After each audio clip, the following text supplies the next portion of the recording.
Hello and welcome to all of us in Nigeria and around the world to News Cycle on Global Television, coming to you live from the nation's capital, Abuja. I'm Edikan Michael. A quick reminder that Global Television is on DSTV channel 365 and free to air on Nicomsat. The federal government, through the National Pension Commission, says it has officially started preparations to enroll prospective retirees in 2025. Emphasizing the importance of early planning. The Acting Director General of the National Pension Commission, Omolola Oluwadan, discloses at the workshop organized by the Commission to kickstart the 2024 online enrollment applications for pension desk officers of federal government, treasury-funded ministries, departments, and agencies.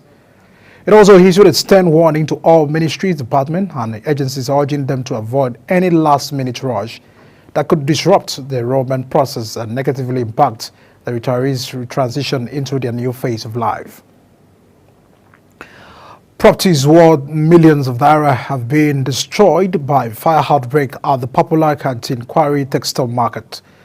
Our correspondent learns that the incident occurred while traders were preparing to close the market at the weekend. Idris Jibril has the rest of the story.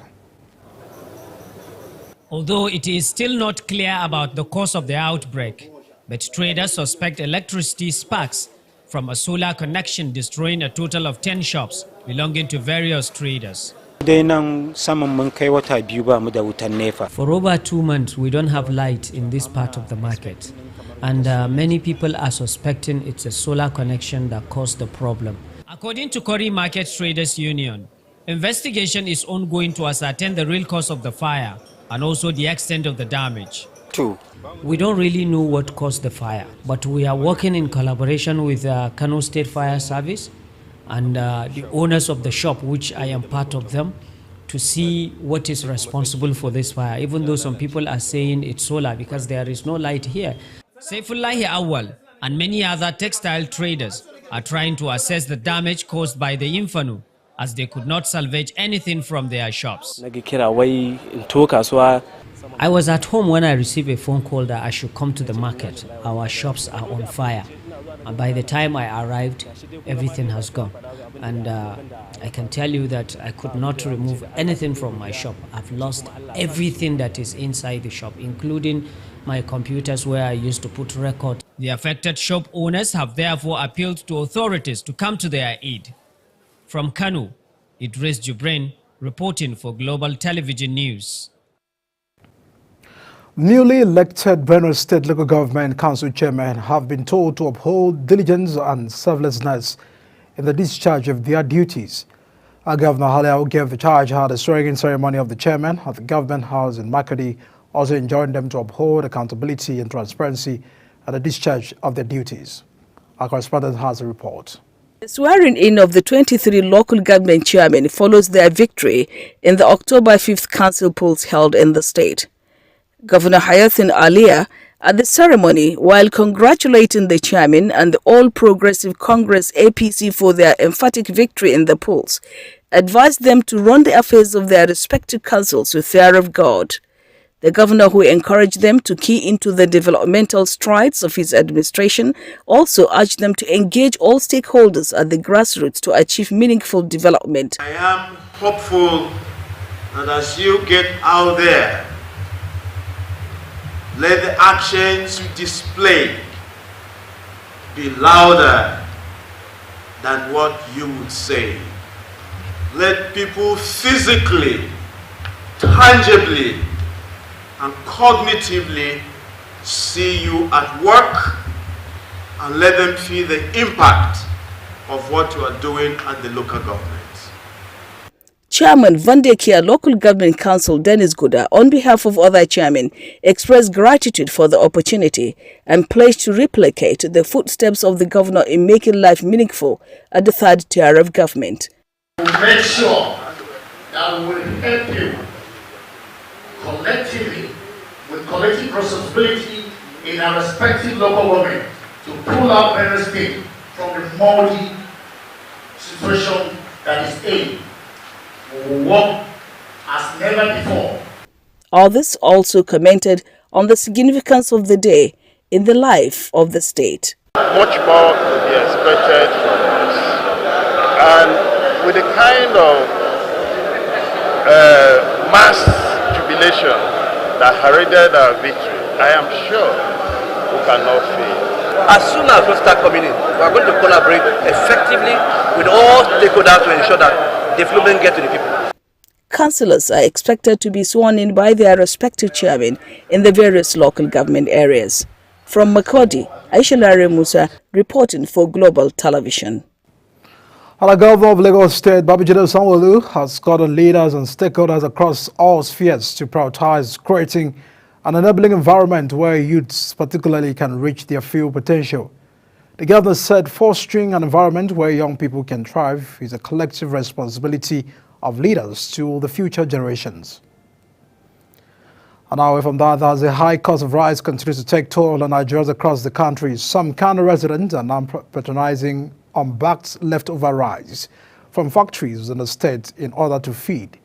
Idris Jibrin reports that not till decent rice, locally called afatata, is cheap and sells at 70,000 naira per bag as against the 87,000 naira for premium rice. And the report.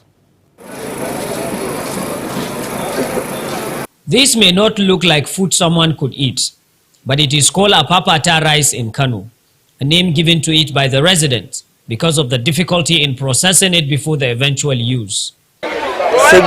Apapata is a factory rejected rice, and we are selling it at between sometime 3,000, 3,500, and people are buying it actually. Apapata is a rejected rice from the factory, usually sold out to livestock feeds processing factory because it lacks enough nutrients for human consumption. But the high cost of rice has forced many residents to switch to using this cheap rice. If you see apapata rice, you will not like to eat it. People are running away from it, yet people are buying it. Because when you buy this rice, you have to work so hard to remove sand out of it before you eventually cook it. And if you take it to your newly wed wife, you will have to sleep outside. Nutritionists say prolonged use of this rice may lead to kidney and skin diseases. But many residents in Kano believe they must use it if they are to keep body and soul together. Well, I bought half mudu, and even the half mudu, it is the only money that I have. And that's the only thing I can buy.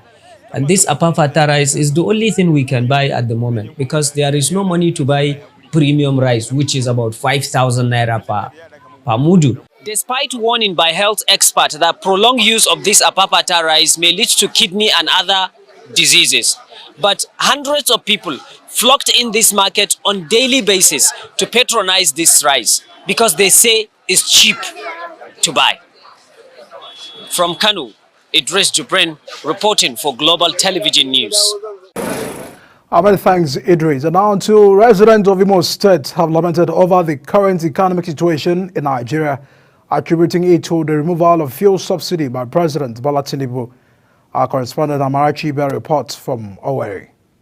This is Owerri, capital of Imo State. Residents of the metropolis are not happy over the current economic situation in Nigeria, citing the removal of fuel subsidy by the federal government as cause. This is the worst economy since I was born in this country. Let me explain to you. Today, I have 2 kids in the school. I can't pay their school fees. I had to begin to source out money from this corner, from the other corner, to be able to pay their school fees. You can imagine now to eat. Before, sometime in the past, you can afford to call a friend to give you money or call a relation. Not now. Nobody has got. Currently, I have to park my own car. I'm going with the public transport because when I calculate the cost of fuel down to my destination, it is highly expensive. And considering the level of income, we can't just go beyond our own income. The expenses will become much. So the government has impoverished us. The government has dealt with us economically and otherwise. Insecurity and so many other things. In short, to mention but the few. But I can only say I am tired of this government. For other residents, the removal of fuel subsidy has led to the inability of many people to pay their children's school fees. Now, if it's not God, we are not going anywhere. The government are not helping out. every day it keep on increasing. I just say these things now. This thing before I do buy this thing. This is a Jota. This is fancy Jota. I do buy this Jota 300, 400. I'll say 600, 700. But now you buy it at the rate of 1,002, 1,003. Then you say 1,500. See, just this thing like this. It's unfair now, my sister. I'm a fashion designer, and the cost of production is really so high. So customers find it difficult to pay, and then even when they pay, when they pay, they feel we charge them so high, and then after which, even after feeling that we charge them high, we being able to produce with that amount of money is also difficult. So we end up producing and not making much profit. So it's really affecting us. Now, the residents of Owerri are calling on the government to address the economic challenges facing the country and also provide relief to the citizens. From Owerri, Amarachi Ibe, reporting for Global TV News. How many thanks, Amarachi, now has preparations gears up for the November 2nd local government election in Nasarawa State. The ruling All Progressive Congress APC has announced that it will begin its primary elections for the councillorship position on October 14, 2024. The party's state chairman Ali Bello made the disclosure during a stakeholders meeting in Lafayette, the state capital. According to the party, the primaries for chairmanship candidates across the 13 local government areas of the state will follow on October 16. Katsina State Police Command has foiled 3 separate kidnapping attempts by suspected armed bandits in Namusa and Faskari local government areas, rescuing 8 victims unharmed. The police public relations officer ASP Abubakar Sadiq in a statement revealed that the incident occurred on October 7, 2024. Arewa Consultative Forum says it is taking decisive steps to address the growing insecurity and lack of unity in northern Nigeria.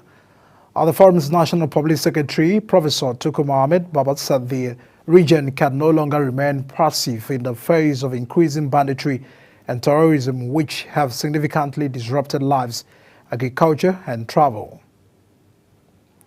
Now back to the Federal Capital Territory. Commissioner of Police Olatunji Diso has reiterated commitments to improving the security situation in the nation's capital. Olatunji Diso made this known while assuming office as the 32nd Commissioner of Police for the Federal Capital Territory, Abuja. Kikele Makere has the details. It was a ceremonial welcoming as the Federal Capital Territory Police Command new CP assumed office.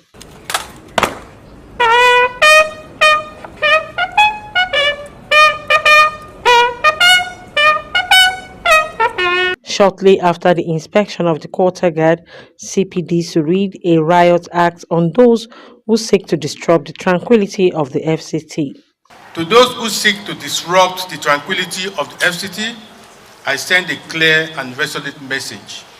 My tenure will be marked by a zero-tolerance approach to all forms of crimes and criminality. CPD so added that his tenure will leverage on modern technology to aid policing efforts. We are going to integrate technology into our policing. We will leverage modern technology to aid our policing efforts, utilizing tools such as data analytic and surveillance system to enhance our operational efficiency. The Commissioner of Police was welcomed by a huge presence of the Intelligence Response Team, Special Tactical Squad and Civilian Joint Task Force. Kike Lomo Okeri, Global Television News. The Nigeria Hydrological Services Agency has assured Nigerians that water levels in the river Niger are under control as the country prepares for the potential flooding. The agency's Director General Umar Mohammed, who made this known in a statement in Abuja, noted the importance of adhering to flood preparedness protocols. He said water levels in the river Niger basin have been gradually receding since early October, adding that Jiban Dam is currently spilling excess water in coordination with operators of the Kanjis Dam. You're watching the news cycle on Global Television, coming to you live from Nigeria's capital, Abuja, where news cycle returns. Tunisian president wins second term with landslide. The details of these and more after this short break. Please stay with us.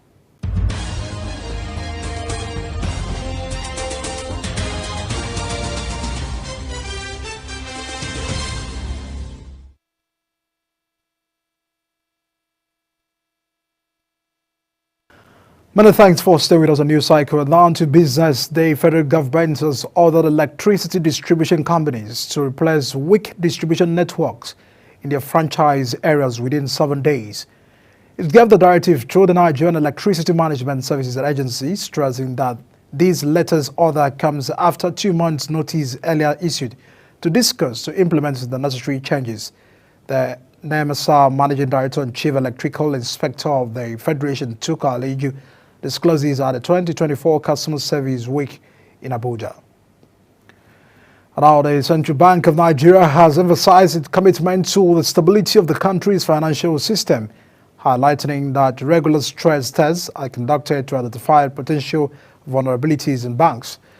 This is according to a statement by CBN's Acting Director of Corporate Communications, Mrs. Akama Sidi Ali, who says that CBN recognizes the crucial role that confidence plays in banking operations, and adding that the CBN has implemented early warning systems that proactively detect and address emerging risks.